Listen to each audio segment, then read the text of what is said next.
What up? What up? What up? What up with it? It's your man's in there. PE to the PE. Positive energy, aka Budd Buttx, aka HI, aka Pep A Split. Peace, man. Positive energy assures constant elevation. Because I'm constant elevating over here. Excuse me. Just sparking up. Y'all know what it is.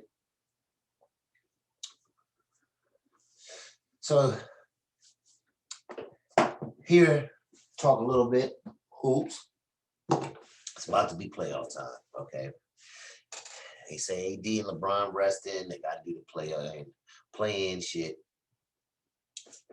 None of that matters to me because the Lakers is not really a 7th seed. So by them being a 7th seed, I don't want y'all to create this narrative that it was so much greater and it was this and it was that. When your two top players don't play for over 30-something years, almost half the season, and you still manage to be a 7th seed, I would take it that, you have a really good team.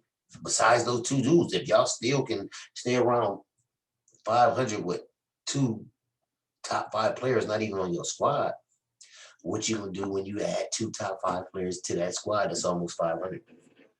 So they always try to make this a narrative about LeBron and how if he lose, they try to hype up the team that he beaten so much. So if he lose, because he's been known to lose, you know what I'm saying? They didn't have to do this with Jordan because Jordan didn't lose. So, another thing they, didn't really come about before this LeBron mess was like everybody talking about, oh, he had this coach. Nobody cared about who. I don't even think nobody even know who Larry Bird's coach was. I think it was Casey Jones. Like, it was like, you know what I'm saying? Like, nobody really cared about Pat Riley being Magic's coach. They was at all. He was only winning because he had Magic. And only came out because Jordan had Phil. So now Phil is this so crazy coach that LeBron didn't have that and Jordan did. Look, man, Jordan had Scottie Pippen. The rest of these guys that he had, role players. Good role players, high-end role players, nice starters, decent players, no superstars like that, no franchise players, none of that. You're not going to build a franchise around Horace Grant. You're not going to build a franchise around Steve Kerr. You're not going to build a franchise around Dennis Rodman. You're not going to build a franchise around Tony Kukoc. They tried to, Ron Harper they tried to give him some shine when he first came in the league, but even nobody know that he was just averaging 20-something for the Clippers and the Cavs. Like, nobody really, you know what I'm saying? Okay, it was like, okay, but it's really about Jordan, and he got his man. Okay, Brian, you had, like, is Chris Bosh a better player than Horace Grant or Dennis Rodman? Well, I do know that Chris Bosh had his own team before he linked up with LeBron and then was averaging like 20 and 25 and 12 franchise player, top 5 pick. I do know that. I do know Kevin Love was doing the same thing before he got LeBron. I do know Kyrie was doing that. I do know D Wade was doing that. Pippen, okay, this is part of why Jordan left the time to see if Pippen can do it. And Pippen couldn't do it without Jordan, right? So, okay, it wasn't like Scottie was the franchise player and everything could be built around Scottie, and then it was no. Okay, so it was Jordan. Now, my point in all this, nobody bigged up the teams with Jordan, but they always do this with LeBron. They try to make the Warriors seem so cold when it really, so they was better than them, okay? But my only point about that mainly is some other points, but the only thing I'm going to get to now is LeBron should have kept KD from getting the MVP. If the team was so much stacked and he couldn't do that, okay, that's cool. But then why did you let your man get the motherfucking MVP. He went upside your head, put up crazy numbers, and just outplayed you to get the MVP. So what's up with that? Now, Brooklyn. The thing is about Brooklyn, they trying to big up Brooklyn, but Brooklyn is really only 3 players. They got a big 3. Guess what? So do the Lakers. It's just that the Lakers' big 3 is in different positions than Brooklyn's. Okay, so the Lakers' big 3 is big. Drummond, okay, he's a 20, 12, 14 type player, all-star, somewhat of a franchise player, not really tier below, but close to being it because, you know, he was the main player, all-star for the Pistons and all that.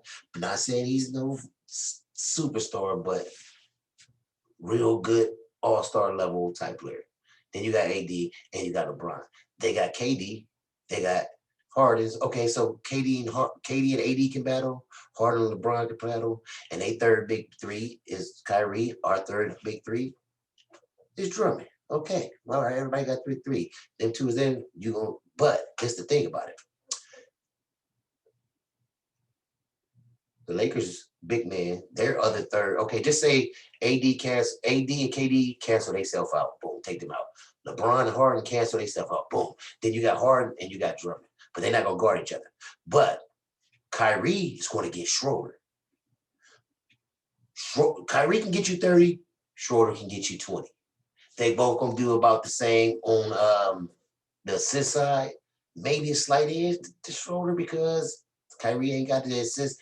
Even though he got better weapons, he don't. He's more just gonna score and go get his. Schroeder might pass just a little bit more. And if you say Kyrie, I ain't gonna argue. Defense, I'm gonna give it to Schroeder, better defender than Kyrie. Okay, but you can get 30 over here. You can get 20, 10 points. Okay, so it's kind of like 2/3 of what he can do. Andre Drummond versus DeAndre Jordan. Drummond can get you 20 and 15. DeAndre Jordan, you hoping on a good night he give you 10 and 8, give you half that. If he give you 10 and 8, half of that, that's wonderful. So the edge goes to the Lakers on the, you know what I'm saying? Cancel. And then these 2, the third one, edge to the Lakers in my book because of who they going up against. You're gonna get more production out of Drummond than his as opposed to okay, not more production. Okay, what Drummond gonna give you as opposed to what DeAndre Jordan gonna give you is gonna be more. The difference is gonna be more than what Kyrie gonna give you as opposed to Schroeder. So if he gonna give you 20, and he can only give you 10, and he can give you 30, and you want 10, they gonna about pretty much cancel you out on the points. But the rebound and the defense is gonna be definitely more on Andre Drummond's side. But then here's the thing. There's a 5th player in this, okay? They got to put in Joe Harris. Good shooter, okay? We're probably counting with Caldwell Pope. Another advantage for the Lakers. Joe Harris may be an excellent shooter. He's not a great defender. Hasn't proven it in the playoff. Hasn't never done nothing. Caldwell Pope is a champion. He has a ring. Just got his ring. He'll put the banner up. He's come through and shown what he can do. So another edge to Lakers. So we got canceled out. Our third is better than your third. Then our 5th is better than your 5th. So we have 2 cancel outs. I don't understand how y'all thinking that Brooklyn is so much better. And then if you want to go to the bench, okay, they got Jeff Green, they got Landry Shamet, they got Nicholas Claxton, decent little couple of players. We got Andre Herrera. I mean, what's the dreadlock nigga?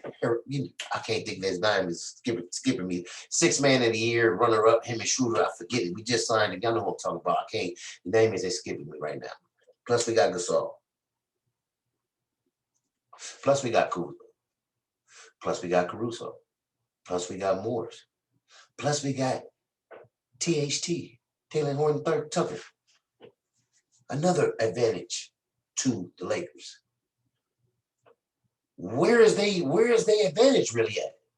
They just hoping that KD and Harden go ballistic. And the only way this really can go, in my opinion, that it can happen, because I don't think KD gonna go ballistic on AD when he can. And then that's another thing. KD, you got to guard AD. So that's what I'm saying. I think AD has a better chance of slowing down KD than KD has slowing down AD. He can't. Yeah, I don't think KD can guard AD. Durant can't guard Davis, but Davis definitely can guard Durant better than that, though. Like, you know what I'm saying? It's gonna be closer. Now, Harden can't guard LeBron. Can LeBron guard Harden? That's what it's gonna come down to. That's what it's really gonna come down to: the beard versus Bron. So I don't want to hear no excuses on why you can't get it done. You trying to tell me? Is you trying to tell me that James Harden is gonna be the difference for real? Or you gonna let motherfucking? I don't understand it. I don't understand. So like, okay, or you gonna say Kyrie gonna take over? Like, no, motherfucker, we can put. I don't want to hear it. I don't want to hear no excuses. That's my whole thing. I'm not here for the excuses. I don't want to hear none of that shit. Go get the chip. We should be favored, even if we the 7th seed. I don't care nothing about the seed. None of that. Y'all play in. Y'all beat the Warriors. Y'all beat whoever's next. The fucking Suns. Then y'all beat the Clippers. Then y'all beat the motherfucking whoever want to come out of that other side. It's what y'all should do. It's what y'all should do. Period. And then y'all should beat Brooklyn. I don't want to hear no Mission Impossible. Can't nobody do it. The defending champ should be able to do it. Especially if the defending champ didn't do nothing but get better and better. They added the 6th and the 7th man of the year. And then they added a nice all-star piece at the buyout with Andre Drummond. So you can't tell me Drummond, LeBron, AD, Schroeder, and whoever, Montrezl Harrell, that's who it was, and can't get it done along with Kuzma, along with KCP, along with THT, along with Cruz, or along with Morris. We have all the ingredients we need, plus the championship spirits of just doing it last year, man. It's your man's PE to the motherfucking PE. We want some peace around here. We can't have no peace until we come together as one. You know what I'm saying? I know y'all like this shirt, you know what I'm saying? That's 14 bricks right there. And the words Rico. It's 14 bricks right here. That's 14 bricks right there. Yeah, we are.